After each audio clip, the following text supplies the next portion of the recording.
Os rios, ruas e lagos não possuem dono privado, são da população.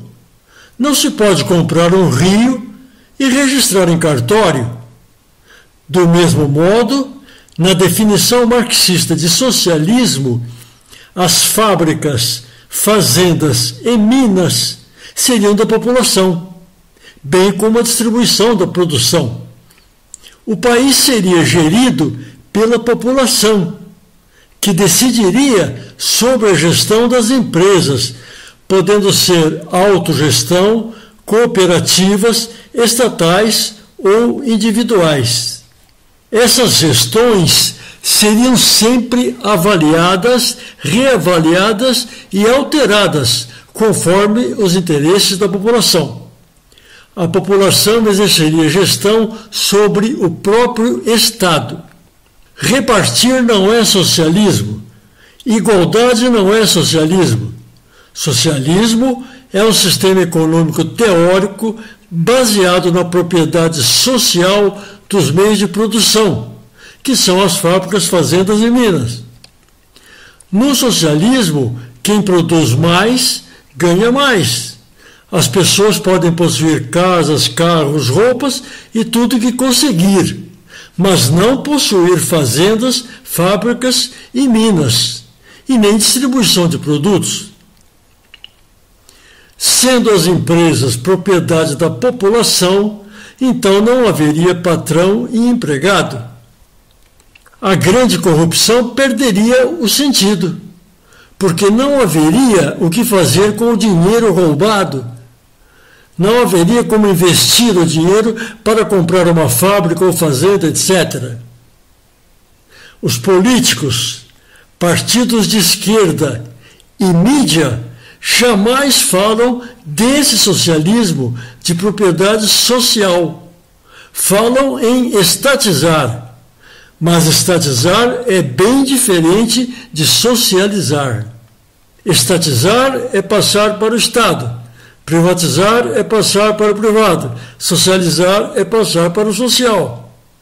Esse é o socialismo descrito por Marx, Engels e outros.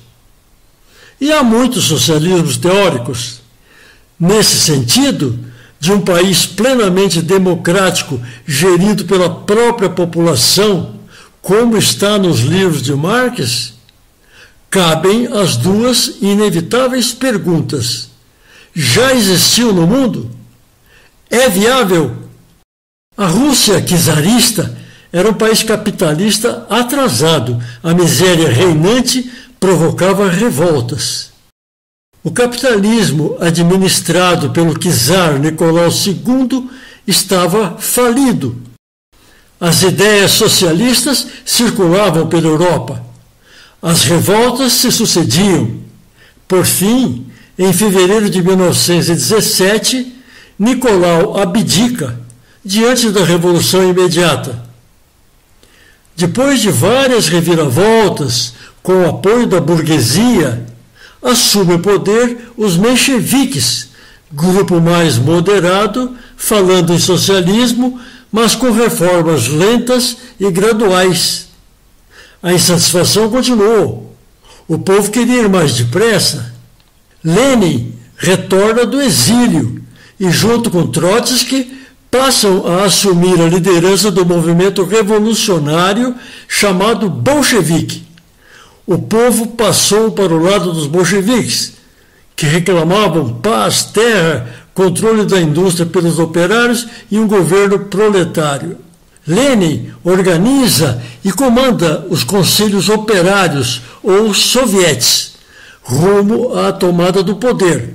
Assim, em outubro de 1917, ocorreu a Revolução Socialista. Começou a socialização dos meios de produção. Começou a procura de um caminho que viabilizasse a administração popular de fábricas, fazendas e minas. A participação das mulheres foi decisiva. Começou a construção do país recém-saído da Primeira Guerra Mundial. Mas a população não era toda socialista. Os antigos donos de empresas estavam na luta para sabotar a construção do socialismo e recuperar suas propriedades. Setores do exército e clero e muitas outras camadas sociais eram contra. O país estava todo minado. Os Estados Unidos passaram a cadastrar e utilizar os contras. Isso levou a uma reação contra-revolucionária que resultou na Guerra Civil Russa, ocorrida em 1918 e 1921. Esse conflito ampliou a destruição do país, deixando a economia em ruínas e milhares de mortos, seja de fome, seja pelos combates. Ressurge a corrupção, promovida pelos Estados Unidos. Os novos corruptos não recebiam suas propinas dentro do país, mas em paraísos fiscais. E, em troca, prestavam serviços desde espionagem até ocupação de cargos estratégicos. E possuíam propriedades fora da União Soviética, uma bomba relógio. Mas, mesmo assim, o país passou por um rápido processo de desenvolvimento. A União das Repúblicas Socialistas Soviéticas tornou-se grande potência mundial, rivalizando-se com os Estados Unidos. Começa a Segunda Guerra Mundial.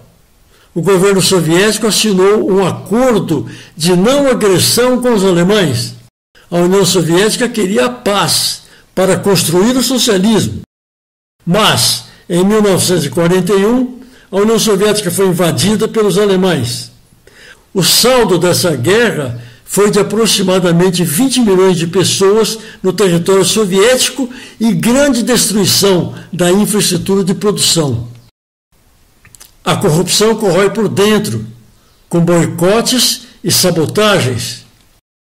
A Segunda Guerra Mundial atingindo o interior da União Soviética.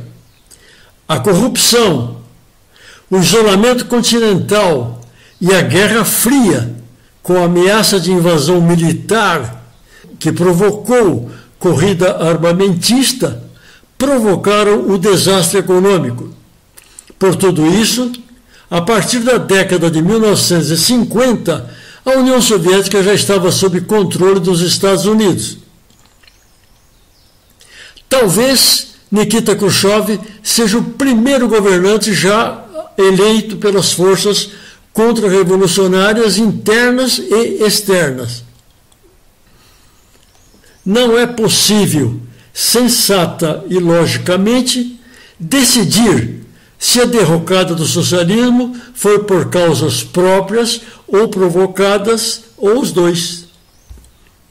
Entretanto, os sistemas baseados em um ser humano trabalhando para outro ser humano, isto é, explorados e exploradores, já está com 6.000 anos de reformas e realinhamentos, passando pelo escravismo, feudalismo e capitalismo, e nunca deu certo.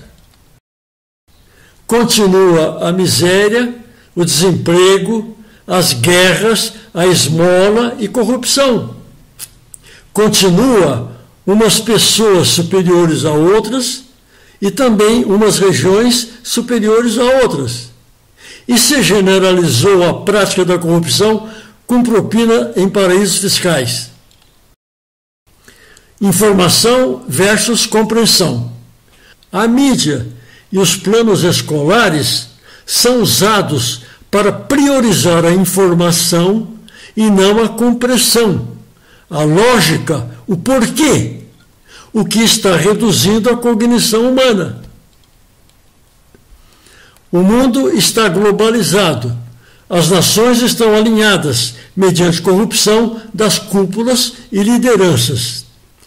Entretanto, já existe desenvolvimento tecnológico para resolver os problemas materiais da humanidade: alimento, roupa, morada e saneamento. Basta uma reengenharia de produção e distribuição de riquezas com essa finalidade.